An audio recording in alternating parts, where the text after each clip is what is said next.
Black water کسی معمولی کام میں ہاتھ نہیں ڈالتی تھی۔ اس لڑکی کی خاطر اس نے امریکن فوجی اور بلیک ہاک ہیلی کاپٹر تک استعمال کر لیا تھا۔ ضرور کوئی گریٹ گیم تھی جس کا سرا میرے ہاتھ نہیں آ رہا تھا۔ میرے لیے ٹارگٹ خاصا سخت تھا۔ موہن سے حساب بھی چکتا کرنا تھا اور لی جو وادی کی مجرم تھی اسے حفاظت کے ساتھ یہاں سے نکال کر لے جانا تھا۔ پہلا مرحلہ موہن کو جہنم واصل کرنے اور لی کو اپنی تحویل میں لینے کا تھا۔ دوسرے مرحلے کے لیے میرے ذہن میں ایک مبہم سا خاکہ تھا۔ چند دنوں تک جنرل شولازی کے 100 سالہ یوم ولادت کی تقریبات شروع ہونے والی تھیں۔ مجھے اس سے پہلے پہلا مرحلہ سر کرنا تھا۔ میرے پاس وقت کم تھا۔ اگلا دن بھی شانہ کے ساتھ گھومتے پھرتے گزر رہا تھا۔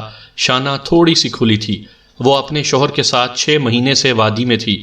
اس کا شوہر بڑھئی تھا اور وہ نئے آنے والوں کے لیے گائیڈ کے طور پر کام کرتی تھی۔ آج ہم نے سٹیل مل دیکھی تھی۔ 2 سائیکل رینٹ پر لے کر ہم مل تک گئے تھے۔ واپسی پر ہمارے قریب سے ایک پرانی جیپ گزری۔ جیپ نے رانگ اوورٹیک کیا تھا۔ میں نے بھنا کر ڈرائیور کی طرف دیکھا تو حیرت سے شل ہو گیا۔ جیپ تیز رفتاری سے ہمیں کراس کر گئی تھی۔ میرا جسم سنسنا رہا تھا۔ آنکھوں پر یقین نہیں آ رہا تھا۔ جیپ کی ڈرائیونگ سیٹ پر میں نے حیدر لاہوری کو دیکھا تھا جس کے کندھے سے کندھا ملتے ہی مجھے اپنی طاقت دگنی محسوس ہوتی تھی۔ جیپ تیز رفتاری سے نگاہوں سے اوجھل ہوتی جا رہی تھی۔ شانہ کی آواز میری سماعت سے ٹکرائی۔ وہ جلد باز ڈرائیور کو برا بھلا کہہ رہی تھی۔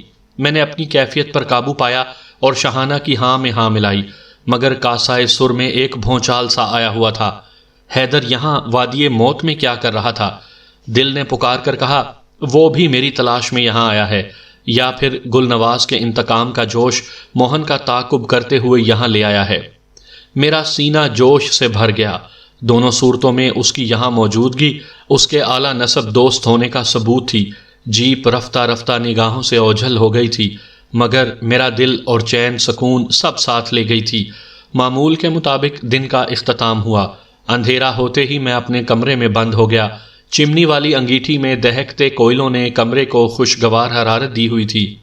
نیند کا غلبہ محسوس ہوا تو میں نے کوئلے بجھائے اور دبیز اونی رضائی میں گھس کر سو گیا۔ رات کا نہ جانے کون سا پہر تھا، دھماکے کی آواز سے میری آنکھ کھل گئی۔ کہیں دور زوردار دھماکہ ہوا تھا جس کی آواز یہاں تک پہنچی تھی۔ میں نے جلدی سے اٹھ کر کمرے کی لائٹ جلائی۔ اسی وقت یکے بعد دیگرے 2 اور دھماکے سنائی دیے جن کی باز گشت پوری وادی میں سنائی دی تھی۔ میرا اندازہ تھا کہ یہ دھماکے وادی کی شمالی ڈھلان پر ہوئے تھے۔ موہن وادی میں ہی تھا۔ وہ اپنی کلاس کا بے مثال غارت گر تھا۔ اس کے ساتھ لی جیسی خطرناک لڑکی بھی تھی۔ میرے اندر سے کسی نے پکار کر کہا، یہ حرکت میں آنے کا وقت تھا۔ یقیناً موہن اور لی وادی سے نکلنے کی فیصلہ کن کوشش کر چکے ہیں۔ میرے کپڑے تبدیل کرنے تک لائٹ مشین گن تواتر سے گرجنا شروع ہو گئی تھی۔ یہ فائرنگ یقیناً وادی کے محافظوں کی طرف سے کی جا رہی تھی۔ جرمن لوگر سنبھالے میں کمرے سے نکلا تو ہر طرف پھیلی برف کے سفید انعکاس کے سبب حد نگاہ کسی حد تک کام کر رہی تھی۔ اسی وقت مجھے اپنے سر پر پھڑپھڑاہٹ سی محسوس ہوئی۔ میں نے سر اٹھایا تو دنگ رہ گیا۔ یہ 2 ہیلی کاپٹر کی شکل کے ڈرون تھے۔ میرے دنگ رہنے کی وجہ ان کا مسلح ہونا تھا۔ نیچے پرواز کے سبب مجھے مشین گنز کی جھکی ہوئی نالیاں نظر آ گئی تھیں۔ ڈرون تیز رفتاری سے شمالی پہاڑوں کی سمت پرواز کر گئے۔ فائرنگ شدت اختیار کر گئی تھی۔ میں نے دھیان لگا کر سنا، چھوٹے ہتھیار بھی گرج رہے تھے۔ فائرنگ اور دھماکوں کے سبب کھلبلی سی مچ گئی تھی۔ مہمان خانے کے اور بھی مکین اپنے کمروں سے باہر نکل آئے تھے۔ چہ مگوئیوں کا سلسلہ شروع ہو گیا تھا۔ پھر مہمان خانے کے محافظ بھی آ گئے۔ انہوں نے سبھی کو اپنے کمروں میں اچھی طرح سے دروازے بند کر کے رہنے کے لیے کہا۔ میں سیڑھیاں اتر کر محافظوں کے انچارج کے قریب چلا گیا۔ ایک پشتون محافظ کی مدد سے میں نے خود کو رضاکار کے طور پر پیش کیا کہ اگر وادی پر کسی نے باہر سے حملہ کیا ہے یا کوئی اندرونی شورش ہے تو میں جنرل شولازی کے غلام کے طور پر وادی کی طرف سے لڑنا چاہتا ہوں۔ محافظوں کے روسی انچارج نے پرتحسین نظروں سے مجھے دیکھا۔ میں بخوبی جانتا تھا کہ ایسی رضاکارانہ پیشکش کو قدر کی نگاہ سے دیکھا جاتا تھا۔ انچارج نے میرا کندھا تھپکا اور ایک سرخ رومال میرے گلے میں ڈال دیا گیا جو رضاکاروں کی نشانی تھی۔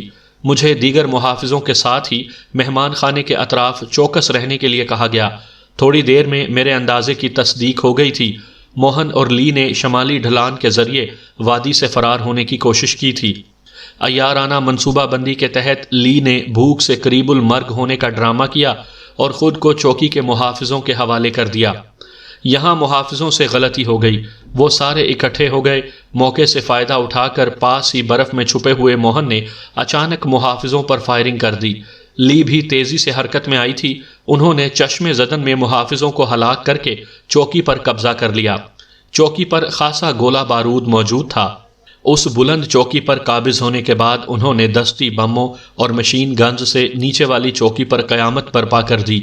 اس چوکی کے صفائی کے ساتھ ہی ان کا راستہ روکنے والا کوئی نہ ہوتا۔ یہاں میجر ولنسکی کی حکمت عملی کام آئی تھی۔ شمالی طرف ہی قدرے ڈھلان تھی، باقی تینوں اطراف تو عمودی چڑھائیاں تھیں، جہاں سے خاص طور پر اس موسم میں اوپر چڑھنا خودکشی کے برابر تھا۔ میجر ولنسکی کو یقین تھا کہ مفرور مجرم اگر بھاگنے کی کوشش کریں گے تو شمال کی طرف سے ہی کریں گے۔ اسی سبب اس نے یہاں ایک خفیہ پوسٹ بھی قائم کر دی تھی، جس کا علم محدود چند افراد کو ہی تھا۔ اس خفیہ پوسٹ والوں نے موہن اور لی کو روکا تھا۔ دونوں نے اس پوسٹ پر حاوی ہونے کی سر توڑ کوشش کی تھی، مگر کامیاب نہیں ہوئے تھے۔ اس دوران کمک بھی پہنچ گئی تھی۔ دونوں کو بامشکل جان بچا کر واپس وادی کی طرف پسپا ہونا پڑتا تھا۔ وہ ڈھلوان سے اترنے کے بعد کہیں چھپ گئے تھے۔ تھوڑی ہی دیر میں ان کی تلاش کے لیے ایک گرینڈ آپریشن شروع ہونے والا تھا۔ دیگر محافظوں کے ساتھ میں بھی چوکس تھا۔ جرمن لوگر میرے ہاتھوں میں مچل رہا تھا۔ میں کچن کے قریب ایک برف سے لدے دیودار کے درخت کے نیچے کھڑا تھا کہ اچانک میری چھٹی حس نے الارم بجایا۔ نصف پل میں میں نے ایک سایہ سا کچن کی چھت کی طرف لپکتے دیکھا۔ میں نے برق رفتاری سے زکن بھری۔ کچن کی دیوار کے ساتھ ہی بغیر چھت والے عارضی واش روم کی 5.5 فٹ اونچی دیوار تھی۔ میرا پاؤں لمحے بھر کے لیے اس دیوار کے اوپری حصے پر ٹکا۔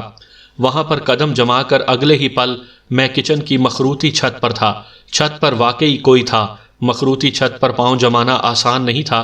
برف کے انعکاس میں نے اس سیاہ پوش کو دیکھا جو توپ سے نکلے گولے کی مانند میری طرف لپکا تھا۔ میری انگلی ٹریگر پر رکی رہ گئی تھی۔ قد و قامت سے مجھے اندازہ ہو گیا کہ وہ کوئی لڑکی تھی، اور وہ لی کے علاوہ اور ہو بھی کون سکتی تھی۔ میں نے بامشکل خود کو اس کی زد میں آنے سے بچایا۔ میرے پہلو کے قریب چمک سی ابھری تھی۔ اس کمبخت نے کوئی تیز دھار آلہ مجھ پر آزمایا تھا۔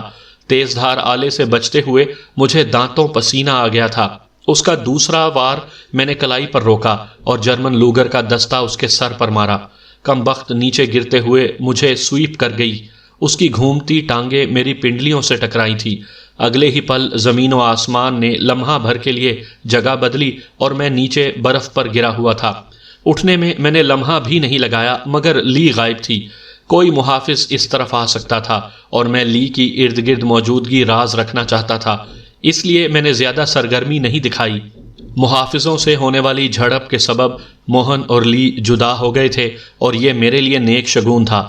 لی اور موہن کی تلاش کے لیے گرینڈ آپریشن کا آغاز ہو گیا تھا۔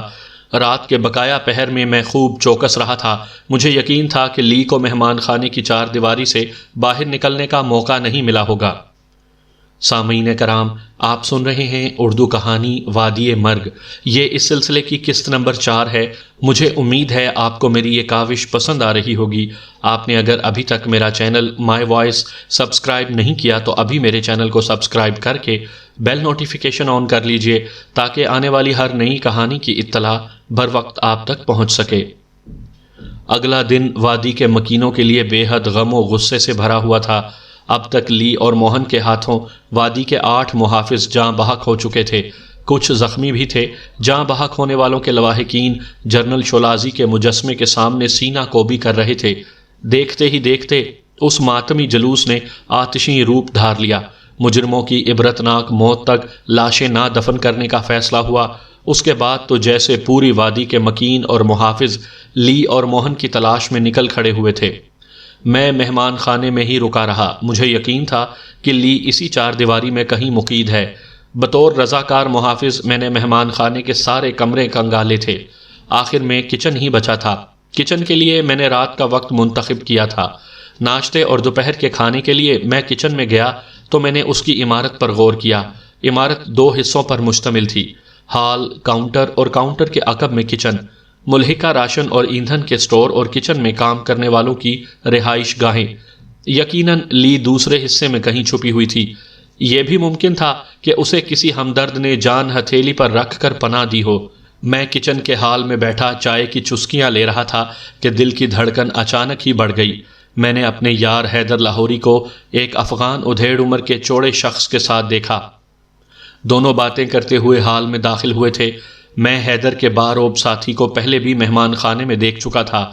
ہاتھوں میں انگوٹھیاں، سر پر گول ٹوپی، وہ کوئی پیر ٹائپ کا بندہ تھا۔ میرے لیے خود پر قابو رکھنا مشکل ہو رہا تھا۔ میں حیدر کو سینے سے لگانا چاہتا تھا۔ بے شک وہ خفا ہوگا، ڈھیروں گلے شکوے کرے گا، مگر تھا تو میرا یار ہی نہ۔ یقیناً میری کوتاہیوں کو نظر انداز کرتے ہوئے مجھے گلے سے لگا لے گا۔ حیدر نے ایک طائرانہ سی نظر مجھ پر بھی ڈالی تھی۔ ایک لمحے کے لیے اس کی نگاہ ٹھٹکی تھی، مگر میرے چہرے مہرے میں تبدیلی کرنے والے کی فنکاری اسے بھی دھوکہ دے گئی تھی۔ نگاہ واپس پلٹ گئی تھی۔ ان دونوں نے اطمینان سے کھانا کھایا، ساتھ خوشگوار انداز میں گفتگو کا سلسلہ چلتا رہا تھا۔ مجھے بھی دوسری دفعہ چائے منگوانا پڑی تھی۔ میری نگاہ خود بخود بھٹک کر حیدر کے چہرے پر جا ٹکتی تھی اور نگاہوں کی تپش محسوس کر کے وہ میری طرف دیکھتا تھا۔ اچانک ہی وہ اٹھ کر میری طرف آیا۔ شاید اس نے مجھے پہچان لیا تھا۔ قریب آ کر وہ تذبذب کا شکار ہو گیا۔ اس نے اردو میں کہا، آپ شناسا سے لگتے ہیں، کیا آپ کا تعلق پاکستان سے ہے؟ اس کی نگاہیں مجھ پر جمی ہوئی تھیں اور ان نگاہوں میں آس اور امید کے دیے روشن ہو گئے تھے، جبکہ اپنی جگہ پر بیٹھا اس کا ساتھی دلچسپی سے ہماری طرف دیکھ رہا تھا۔ اس کی کیفیت سے لطف اندوز ہوتے ہوئے میں نے اپنے بدلے ہوئے مخصوص لہجے میں کہا، میں تمہاری زبان نہیں سمجھتا، میں نے پشتو میں کہا تھا۔ حیدر کی آنکھوں میں جوت مدھم پڑ گئی، چہرے پر واضح مایوسی نظر آنے لگی تھی۔ اس نے بجھے انداز میں پہلے والے فکرے پشتو میں دہرائے۔ میں نے کہا، نہیں، میرا وطن ایران ہے۔ تمہیں دیکھ کر مجھے بھی شناسائی کا احساس ہو رہا ہے۔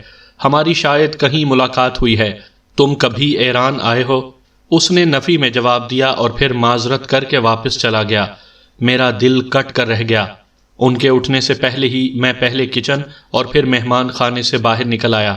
مہمان خانے کے بڑے سے لکڑی کے پھاٹک کے نزدیک مجھے وہی پرانی جیپ نظر آئی جس میں میں پہلے ہی حیدر کو دیکھ چکا تھا۔ یہاں رہ کر وہ جیپ استعمال کر رہا تھا تو یہ میرے لیے خوشگوار حیرت کا باعث تھی۔ جیپ یا چھوٹی گاڑیاں یہاں زیادہ تر اوپر کے درجے کے فوجی افسران، شاہی خاندان کے افراد اور گنے چنے صاحب ثروت افراد ہی استعمال کرتے تھے۔ میں ایک طرف ہو کر بیٹھ گیا۔ تھوڑی دیر گزری تھی کہ حیدر جیپ کی طرف آتا نظر آیا۔ وہ اکیلا تھا۔ میں اٹھ کر اس کے سامنے آ گیا۔ اس نے چونک کر میری طرف دیکھا۔ میں نے کہا، مجھے یاد آ گیا ہے کہ ہماری ملاقات کہاں ہوئی تھی۔ میں نے اپنے بہروپ والے لہجے میں کہا تھا۔ حیدر نے مشکوک نظروں سے میری طرف دیکھا۔ اس کے کچھ بولنے سے پہلے ہی میں نے اپنی اصل آواز میں کہا، لکشمی چوک میں بٹ کڑاہی پر ہماری پہلی ملاقات ہوئی تھی اور یہ حقیقت بھی تھی۔ حیدر کے چہرے پر زلزلے کی سی کیفیت نمودار ہوئی۔ وہ ٹوٹی ڈال کی مانند میرے سینے سے آ لگا۔ فوراً ہی اس کا جسم ہچکیوں سے لرزنے لگا تھا۔ یہ آپ ہی تھے، مجھے پہلے بھی شک ہو رہا تھا۔ اس نے ہچکیوں کے درمیان کہا، آپ کہاں چلے گئے تھے؟ آپ کو ہم نے کہاں کہاں نہیں ڈھونڈا۔ وہ میرا سینہ بھگوتے ہوئے شکوہ کناں ہو گیا۔ قریب موجود 2-3 افراد نے یہ منظر دلچسپی سے دیکھا تھا۔ میں نے اس کے کان کے قریب سرگوشی کی، میرا بہروپ بچا رہنے دو، خود کو سنبھالو، کہیں اطمینان سے بیٹھ کر باتیں کرتے ہیں۔ حیدر نے ہمیشہ کی طرح میری بات کو اہمیت دی۔ اس نے فوراً ہی آستینوں سے اپنا منہ صاف کیا، مفلر چہرے کے گرد لپیٹا اور ہم جیپ میں بیٹھ کر مہمان خانے سے باہر نکل آئے۔ حیدر ایک فوجی چھاؤنی میں مقیم تھا۔ ہم ایک لکڑی کے کیبن میں بیٹھ چکے تو پہلے میری باری تھی۔ ماضی سے یکسر منہ موڑ لینے کے فیصلے کو میں نے اپنے تمام تر جذبات اور احساسات کے ساتھ بیان کیا۔ حیدر کا دل تو صاف ہو گیا، مگر یہ گلہ برقرار رہا کہ میں نے اس فیصلے میں اسے کیوں نہیں شامل کیا تھا۔ میرے ساتھ وہ بھی ملک چھوڑ دیتا۔ میں نے ہاتھ باندھ کر معافی مانگی تو وہ میرے بندے ہاتھ تھام کر پھر رونے لگا۔ میں نے ایک دفعہ پھر اسے سینے سے لگا لیا۔ ساتھ ہی میں نے اسے وادی موت میں وارد ہونے کی وجہ اور مجبوری بھی بتا دی۔ جذباتی ریلا گزر گیا تو حیدر نے اپنے حالات و واقعات بتانا شروع کیے۔ میرے اچانک ہی منظر سے غائب ہونے کی وجہ سے حیدر سمیت سبھی چاہنے والے پریشان ہو گئے تھے۔ نازو کی فیملی بھی غائب تھی۔ پہلے تو انہوں نے کسی دشمن کی کارستانی جانا، مگر پاکستان سے رخصت ہوتے ہوئے میں نے گل نواز کے ایڈریس پر جو آخری خط پوسٹ کیا تھا اس کے ملتے ہی یہ بات کھل گئی کہ میں اپنی مرضی سے غائب ہوا ہوں۔ پھر بھی انہوں نے پاکستان اور افغانستان کے طول و عرض میں مجھے ڈھونڈنے کی ہر ممکن کوشش کی تھی۔ اس دوران موہن ٹھاکر شعلہ جوالہ بن کر پاکستان میں میرے چاہنے والوں پر چڑھ دوڑا۔ مجھ تک پہنچنے کی اس نے ہر ممکن کوشش کی مگر کامیاب نہ ہو سکا۔ حیدر چھڑا چھانٹ تھا، اس کے لیے منظر سے غائب ہونا آسان تھا۔ جب اسے خبر ملی کہ موہن ٹھاکر نے گل نواز کو گاڑی میں بند کر کے زندہ جلا دیا ہے تو اس نے موہن کو جہنم واصل کرنے کی قسم کھا لی۔ کسی وجہ سے موہن کو اچانک ہی انڈیا واپس لوٹنا پڑا۔ اس کے تعاقب میں حیدر جب انڈیا پہنچا تو موہن وہاں سے وادی موت کے لیے روانہ ہو چکا تھا۔ حیدر کا پہلا اندازہ تھا کہ موہن کو کہیں سے میری وادی موت میں موجودگی کی بھنک پڑی ہے، جس کے سبب وہ وادی موت کے لیے نکل کھڑا ہوا ہے۔ وادی موت کبھی میرا مسکن رہا تھا، اس لیے حیدر کو بھی یقین آ گیا کہ میں بھی وادی موت ہی میں ہوں۔ اس دوران موہن کا ایک قریبی ساتھی حیدر کے ہتھے چڑھ گیا۔ اس نے جو کہانی سنائی وہ اندازوں سے یکسر مختلف تھی۔ موہن کو تبت کے خود ساختہ جلا وطن دلائی لاما نے اچانک ملاقات کے لیے بلایا تھا۔ دلائی لاما انڈیا میں پناہ گزین تھا۔ دلائی لاما کا بلاوا ایسا تھا کہ موہن کو سب کچھ چھوڑ کر انڈیا واپس دوڑنا پڑا تھا۔ دلائی لاما سے طویل ملاقات کے بعد موہن مکمل تیاری کے ساتھ وادی موت روانہ ہو گیا تھا۔ موہن کا قریبی ساتھی سب کچھ جانتا تھا۔ اس نے انکشاف کیا تھا کہ دلائی لاما نے وادی موت میں موجود ایک تبتی لڑکی لی اور اس کی تحویل میں موجود ایک خاص چیز کو مکمل حفاظت کے ساتھ انڈیا میں لانے کا مشکل ترین ٹاسک دیا ہے۔ یہ جاننے کے بعد یہ عقدہ تو کھل گیا تھا کہ لی کی تحویل میں کوئی خاص چیز تھی جس کے لیے دلائی لاما بھی بے چین ہو رہا تھا۔ لی سے زیادہ اہمیت یقیناً اس خاص چیز کی تھی۔ بلیک واٹر بھی یقیناً اس خاص چیز کی خاطر ہی لی کو اپنی تحویل میں لینا چاہتی تھی۔ میرا ذہن بار بار اس چوری کی طرف جاتا تھا جو لی نے محل میں کی تھی۔ حیدر شاید اس خاص چیز کے بارے میں جانتا ہو، مگر فی الحال میں اس کی داستان میں مخل نہیں ہونا چاہتا تھا، اس لیے خاموش رہا۔ حیدر بھی فوراً ہی وادی موت کے لیے نکل کھڑا ہوا تھا۔ کچے مہمان کی حیثیت سے وہ بھی اسی جیل کا مقیم ٹھہرا جہاں موہن بھی موجود تھا، اور کسی بھی وقت اسے پکے مہمان کا درجہ مل سکتا تھا۔ جیل ہی میں حیدر اور موہن کا سامنا ہو گیا۔ دونوں کے درمیان ایک وحشت ناک جسمانی مقابلہ ہوا جسے جیل کے محافظوں نے بامشکل روک کر دونوں کو علیحدہ سیل میں بند کر دیا۔ وادی میں دوستانہ اور حریفانہ جسمانی مقابلوں کی ایک تاریخ تھی۔ جسمانی مقابلوں کو ایک طرح سے وادی کے قومی کھیل کا درجہ حاصل تھا۔ موہن اور حیدر کی صلاحیت نے سبھی کو بے حد متاثر کیا تھا۔ اس لڑائی کا چرچا جیل سے نکل کر وادی میں پھیل گیا تھا۔ اس دوران جیل پر بیرونی حملہ ہوا اور موہن لی کے ساتھ جیل سے بھاگ نکلا اور وادی کا مجرم ٹھہرا۔ دشمن کا دشمن چونکہ دوست ہوا کرتا ہے، اس لیے حیدر کو موہن کے دشمن کی حیثیت سے خصوصی پذیرائی مل گئی تھی اور وہ اب وادی کے محافظوں کے ساتھ موہن کے تعاقب میں تھا۔ حیدر کی داستان ختم ہو چکی تھی۔ لمحے بھر کی خاموشی کے بعد میں نے کہا، کیا تم جانتے ہو لی نے محل سے کیا چیز چرائی تھی؟ حیدر نے اسبات میں سر ہلایا اور بولا، مجھ سمیت بہت کم لوگ اس بارے میں جانتے ہیں۔ وہ بمشکل 1.5 انچ سائز کی 3 عدد مہاتما بدھ کی مورتیاں ہیں جو افغان روس جنگ کے دوران جنرل شولازی کے ہاتھ لگی تھی اور خوش بختی کی علامت کے طور پر اس کے خاندان میں چلی آ رہی تھی۔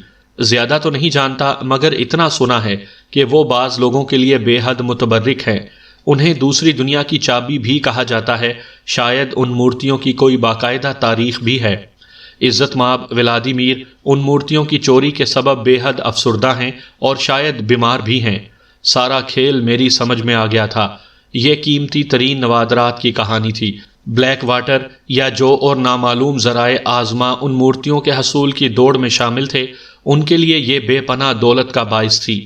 تبتی لڑکی لی اور دلائی لاما کے لیے یہ مذہبی معاملہ تھا، اس لیے وہ ان مورتیوں کو اپنی تحویل میں لینا چاہتے تھے۔ یہاں یہ سوال جنم لے رہا تھا کہ یہ مورتیاں تو جنرل شولازی کے دور سے وادی میں موجود تھیں، تو ان کے ناجائز حصول کی پہلے کیوں نہیں کوشش ہوئی؟ اچانک ہی دنیا ان کے پیچھے کیوں پڑ گئی تھی؟ میں نے اور حیدر نے اس پر دماغ کھپایا اور یہ نتیجہ اخذ کیا، لی یا تو ان مورتیوں کی خوشبو پر وادی موت میں آئی تھی یا پھر محل میں خادمہ کے طور پر کام کرتے ہوئے وہ ان مورتیوں کی موجودگی سے واقف ہوئی تھی۔ اس نے کسی ذریعے سے بیرونی دنیا میں اپنے لوگوں تک ان مورتیوں کی خبر پہنچائی تھی جو لیک ہو گئی تھی۔ یہی مفروضہ دل کو لگتا تھا۔ اس کے بعد ہم آئندہ کے لیے لایا عمل طے کرنے میں مصروف ہو گئے۔ نازو کی فیملی کے گرد بلیک واٹر کے گھیرے نے حیدر کو بھی پریشان کر دیا تھا۔ ہمارا اولین مقصد موہن ٹھاکر کو جہنم واصل کرنا تھا، دوسرا لی اور مورتیوں سمیت وادی سے بخیریت نکل جانا۔ میں نے حیدر کو بتایا کہ مہمان خانے میں میری لی کے ساتھ جھڑپ ہو چکی ہے اور مجھے یقین ہے کہ لی وہیں کہیں روپوش ہے۔ حیدر یہ جان کر پرجوش ہو گیا، ساتھ ہی اس نے خیال آرائی کی کہ مہمان خانے کا انچارج ایک بدھ مت کا پیروکار چینی تھا۔ عین ممکن تھا اپنی جان اور حیثیت کو خطرے میں ڈال کر اس نے مذہب کی بنیاد پر لی کو پناہ دی ہو۔ بہرحال رات کو ہم نے وانگ نامی اس انچارج کو چیک کرنے کا فیصلہ کر لیا۔ ایک خیال آنے پر میں نے پوچھا، تم مہمان خانے میں کیا کرنے آئے تھے؟ اور وہ پیر ٹائپ کا افغان کون تھا؟ حیدر بولا، ان صاحب کا نام شاہین شاہ ہے، انہی سے ملنے کے لیے آیا تھا۔ کچے مہمان کے طور پر ہم نے چند دن ساتھ گزارے ہیں، یار باش اور خوش مزاج شخص ہیں۔ اس موقع پر کوئی بات یاد آنے پر وہ مسکرایا تو اس کے اندر کی طرف مڑے ہوئے دانت نمایاں ہو گئے۔ موصوف باقاعدہ پیری فقیری کرتے ہیں اور مریدوں کا باقاعدہ ایک حلقہ رکھتے ہیں۔ میں نے دلچسپی لی تو حیدر اور بھی پرجوش ہو گیا۔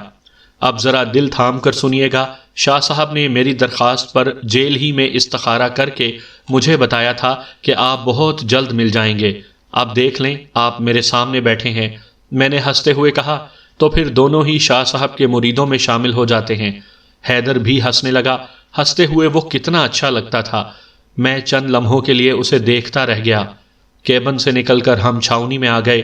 سب جگہ حیدر نے میرا تعارف ایک دوست کے طور پر کروایا تھا جو اتفاق سے مل گیا تھا۔ موہن اور لی کی تلاش کا آپریشن زور و شور سے جاری تھا۔ تاریکی ہونے کے کچھ دیر بعد ہم مہمان خانے سے واپس آئے تو یہاں بھی سرچ آپریشن ہو رہا تھا۔ مسلح فوجیوں کے ایک دستے نے پوری عمارت کو گھیرا ہوا تھا اور تلاشی کا عمل جاری تھا۔ اس سرچ آپریشن نے ہمیں مضطرب کر دیا۔ اگر لی واقعی اس چار دیواری میں مقید تھی تو اس کا پکڑا جانا یقینی تھا۔ موہن کا بھی کچھ پتہ نہیں تھا۔ چند کارکنوں نے اس سے ملتے جلتے حلیے کے ایک شخص کو سٹیل مل کے عقب میں دیکھا تھا۔ فوج نے اس پورے علاقے کو گھیر رکھا تھا۔ وہ دشوار گزار پہاڑی علاقہ تھا اور وہاں سرچ آپریشن کوئی آسان کام نہیں تھا۔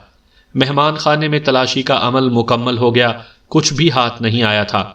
اطمینان کے ساتھ ہمیں مایوسی بھی ہوئی، لی شاید مہمان خانے سے بھی نکلنے میں کامیاب ہو گئی تھی۔ رات کو حیدر میرے پاس ہی رک گیا تھا۔ رات کے کھانے کے وقت حیدر نے وانگ نامی چینی کی طرف میری توجہ مبذول کروائی۔ وہ 60 سال سے زائد عمر کا مگر بھرپور صحت مند اور چست نظر آتا تھا۔ چھوٹی چھوٹی آنکھیں لٹکی ہوئی سفید بھووں کے نیچے دب گئی تھیں۔ دبلا پتلا جسم، زرد رنگت، آنکھوں پر قریب کی نظر کا چشمہ لگائے وہ ایک رجسٹر میں کچھ اندراج کر رہا تھا۔ کھانے کے بعد ہم اپنے کمرے میں آ گئے اور باتوں کا ایک نہ ختم ہونے والا سلسلہ شروع ہو گیا جو رات گہری ہونے تک جاری رہا۔ ہم کمرے سے باہر نکلے تو ہر طرف ہو کا عالم طاری تھا۔ برف باری کا سلسلہ شروع ہو چکا تھا۔ آسمان سے برف روئی کے گالوں کی مانند گر رہی تھی۔ دور مہمان خانے کے داخلی گیٹ کے قریب روشنی نظر آ رہی تھی۔ رات کے محافظ یقیناً گیٹ کے پاس اپنے کیبن میں گھسے ہوئے تھے۔ ہم درختوں اور دیواروں کی اوٹ لیتے ہوئے کچن کے عمارت کی عقبی طرف آئے۔ انچارج وانگ کا کوارٹر ہم نے دن کی روشنی میں ہی تاڑ لیا تھا۔ یہ ایک منزلہ خاصا بڑا مخروطی چھت والا کوارٹر تھا جس کی چار دیواری کے اندر شاہ بلوت کا ایک بے حد چوڑے تنے والا قدیمی درخت بھی تھا۔ میرے پاس لوگر اور حیدر کے پاس اس کا پسندیدہ کولٹ تھا۔ کوارٹر کے ارد گرد گھوم پھر کر ہم نے سن گن لی۔ اندر مکمل تاریکی اور خاموشی کا راج تھا۔ ہم نے بے آواز طریقے سے دیوار پھلانگی اور دوسری طرف پہنچ گئے۔ شاہ بلوت کا برف سے لدا ہوا درخت کسی ہشت بازو آسیب کی مانند نظر آ رہا تھا جو صحن کے وسط میں کھڑا ہر طرف اپنے بازو پھیلائے ہوئے تھا۔ سامنے برآمدے میں ایک کمرہ، اس کے ساتھ غالباً کچن اور ایندھن کی کوٹھڑی نظر آ رہی تھی۔ حیدر کی اطلاع کے مطابق وانگ اس کوارٹر میں تنہا ہی رہتا تھا۔ ہم نے ہر ممکن احتیاط کے ساتھ کچن اور ملحقہ کوٹھڑی کا جائزہ لیا۔ وہاں کچھ بھی نہیں تھا۔ کچن بھی بے آباد پڑا ہوا تھا۔ کچن سے ہی ایک کھڑکی ملحقہ کمرے میں کھلتی تھی۔ حیدر کے کان کے پاس میں نے بے حد آہستہ آواز میں کچھ ہدایت دی۔ اس نے سر ہلایا اور تیار ہو گیا۔ میرے ایک ہاتھ میں لوگر اور دوسرے میں ٹارچ تھی۔ جیسے ہی حیدر نے پاؤں کی ضرب سے کمزور سی کھڑکی کو توڑی، میں نے ٹارچ آن کر دی۔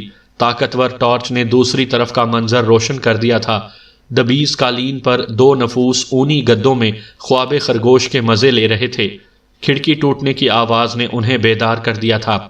ایک اونی نمدہ برق رفتاری سے ہٹا اور اس میں سے سیاہ بالوں میں چھپا ایک نسوانی چہرہ نمودار ہوا۔ بلا شبہ وہ لی تھی۔ میں نے ٹارچ کا رخ اس کے چہرے کی طرف کر دیا۔ خبردار حرکت کی تو گولی مار دوں گا۔ میرا ارادہ میرے لہجے میں مضبوطی بن کر چھلکا تھا۔ لی اپنی جگہ پھڑ پھڑا کر رہ گئی۔ دوسرے نمدے سے ہانپتا کانپتا وانگ بھی نمودار ہو گیا۔ لی نے تیز روشنی سے بچنے کے لیے ایک بازو موڑ کر آنکھوں پر رکھ لیا تھا۔ میں نے لی کو نشانے پر رکھا اور وانگ کو دروازہ کھولنے کے لیے کہا۔ دروازہ کھلتے ہی حیدر نے کمرے میں داخل ہو کر ان دونوں کی مشقیں کس دی تھی۔ کھڑکی کے ٹوٹنے کی آواز خاصی زوردار تھی۔ حیدر سن گن لینے کے لیے کوارٹر سے باہر نکل گیا۔ یہ کوارٹر قدرے الگ تھلگ تھا، اس لیے امید کی جا سکتی تھی کہ کوارٹر کے اندر کھڑکی ٹوٹنے کی آواز نے کسی کو متوجہ نہیں کیا تھا۔ تھوڑی دیر بعد حیدر مطمئن ہو کر واپس آ گیا۔ چھوٹی چھوٹی آنکھوں، کھردری جلد اور زرد سی رنگت کی بھرپور جسم والی لی بندی ہوئی کینہ توز نظروں سے ہماری طرف دیکھ رہی تھی۔ اس کی چھوٹی چھوٹی آنکھوں میں خاص قسم کی چمک تھی۔ یہ جنونی سی چمک تھی۔ میرا تجربہ تھا کہ ایسے لوگ اپنے کاز کے لیے سر دھڑ کی بازی لگا دیتے ہیں۔ حیدر نے ان دونوں کی بندشیں دوبارہ سے چیک کی۔ ٹارچ میں نے کمرے میں موجود ایک لکڑی کے سٹول پر ایسے زاویے سے رکھی تھی کہ لی اور وانگ اس کی روشنی کی براہ راست زد میں تھے۔ میرے اشارے پر حیدر نے بغلوں میں ہاتھ دے کر وانگ کو میرے سامنے کھڑا کر دیا۔ میں نے کہا، تم دونوں سب سے پہلے یہ بات اچھی طرح سے ذہن نشین کر لو کہ ہم تمہارے دشمن نہیں ہیں۔ ایسا ہوتا تو تم دونوں اس وقت وادی کے خونخوار محافظوں کے نرغے میں ہوتے۔ وانگ کا کانپنا جاری رہا۔ لی مکمل طور سے حواسوں میں تھی۔ بولی، تو پھر تم کون ہو اور کیا چاہتے ہو؟ یہ گفتگو انگریزی میں ہو رہی تھی۔ میں نے کہا، میں وہی ہوں جس کے ساتھ تمہارا پہلے بھی کچن کی چھت پر ٹاکرا ہو چکا ہے۔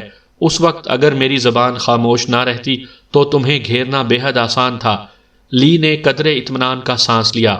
ہاں، میں خاصی حیران ہوئی تھی۔ مجھے لگا تھا کہ میرا پکڑا یا مارا جانا یقینی ہو گیا ہے۔ تمہاری پراسرار خاموشی نے مجھے حیران کر دیا تھا۔ میں نے کہا، تم کہاں چھپی ہوئی تھی؟ کچھ دیر پہلے ہی تو یہاں سرچ آپریشن ہوا ہے۔ کیا یہ تمہارے لیے جاننا ضروری ہے؟ نہ بتانا چاہو تو مجھے کوئی فرق نہیں پڑتا۔ میرے لیے یہی کافی ہے کہ تم میرے سامنے ہو۔ لی نے چند لمحے متذبذب رہنے کے بعد کہا، تم دشمن نہیں ہو اس لیے بتا دیتی ہوں۔ باہر صحن میں موجود شاہ بلوت کے چوڑے تنے میں اوپر کی طرف سے اتنی جگہ ہے کہ وہاں ایک لڑکی سکڑ کر چھپ سکتی ہے۔ میں نے کئی گھنٹے وہاں گزارے ہیں۔